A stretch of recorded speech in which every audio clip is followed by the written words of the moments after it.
Salam, xoş gördük hər birinizi. Bu günlərim mən təzə yarpağı qış üçün necə rəngi qaralmadan, çürümədən saxlamaq olar, onu hazırlayıb paylaşacağam sizinlə.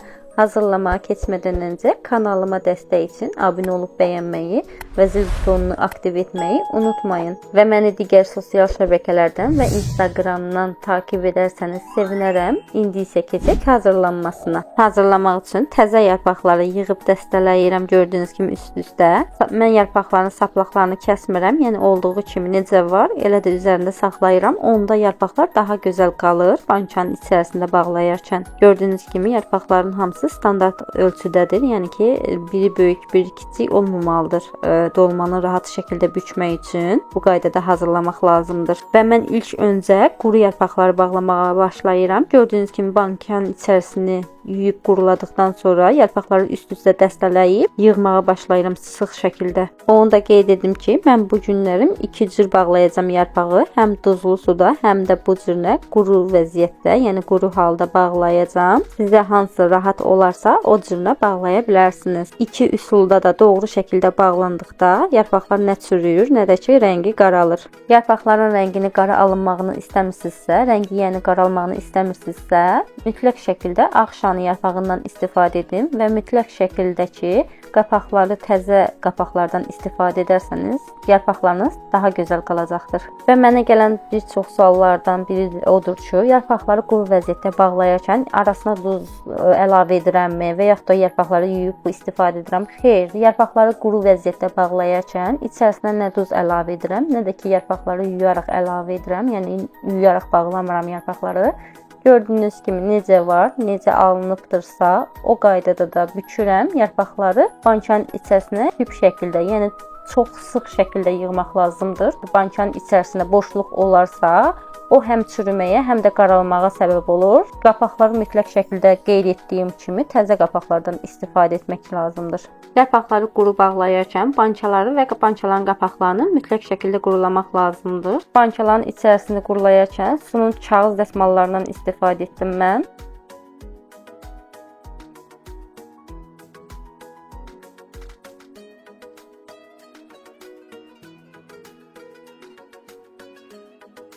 Yarpaqları bankanın içərisinə sıx şəkildə yığıb bitirdim. İndi isə üzərinə salfet yandırıb qapağını sıx şəkildə bağlayacağam. Qeyd edim ki, salfet yandırmadan da qapağını sıx şəkildə bağlaya bilərsiniz.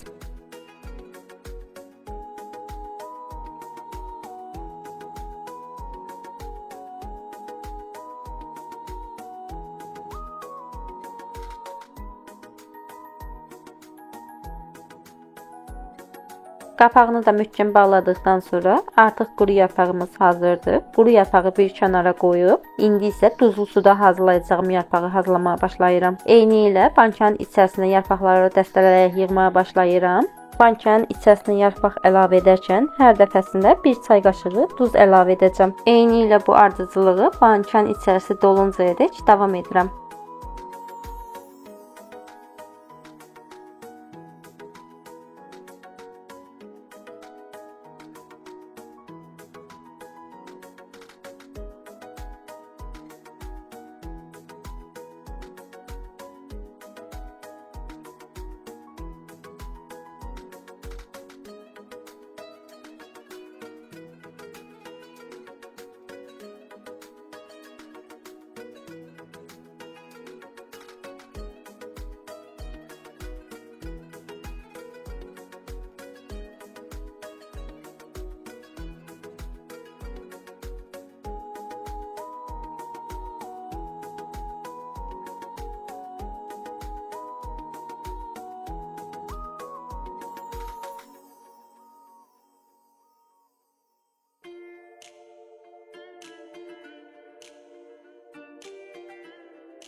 Artıq bankanın içərisinə yarpağı yığıb bitirdim. Yarpağı sıx şəkildə yığmaq lazımdır. İndi isə bankanın içərisinə qaynar su əlavə edirəm. Qaynar suyu asta-asta əlavə etmək lazımdır ki, bankanın dibinə qədər çöksün. Birdən-birə suyu əlavə edərkən bankanın içərisində olan su daşa bilər. Hər səfərində suyu əlavə edərkən üzərindən yarpaqların basmaq lazımdır ki, qatlarına su yaxşıca getsin. Ara qatlarına su keçməlidir yarpağın. Sizə bu üsul çətin gələrsə, başqa cür də hazırlaya bilərsiniz. Məsəl üçün bir qazanın içərisinə su əlavə edib qaynadıqdan sonra 2 yemək qaşığı duz əlavə etdikdən sonra bütün yarpaqlar dəstə halında qaynar suyun içərisinə salıb rəngi dəyişən kimi çıxarıb bankalara yığa bilərsiniz.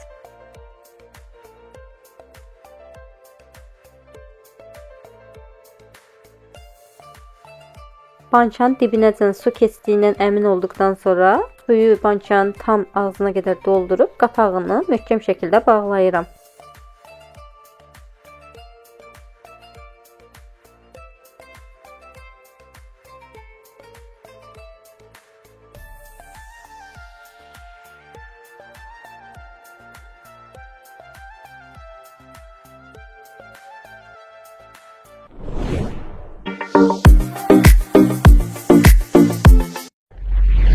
Və budur, mənim qışlıq yarpaqlarım artıq hazırdır. Çox gözəl alındı, rəngi sapsarı, çürüməyən, rəngi dəyişməyən yarpaqlar bağlaya bilərsiniz sizlər də.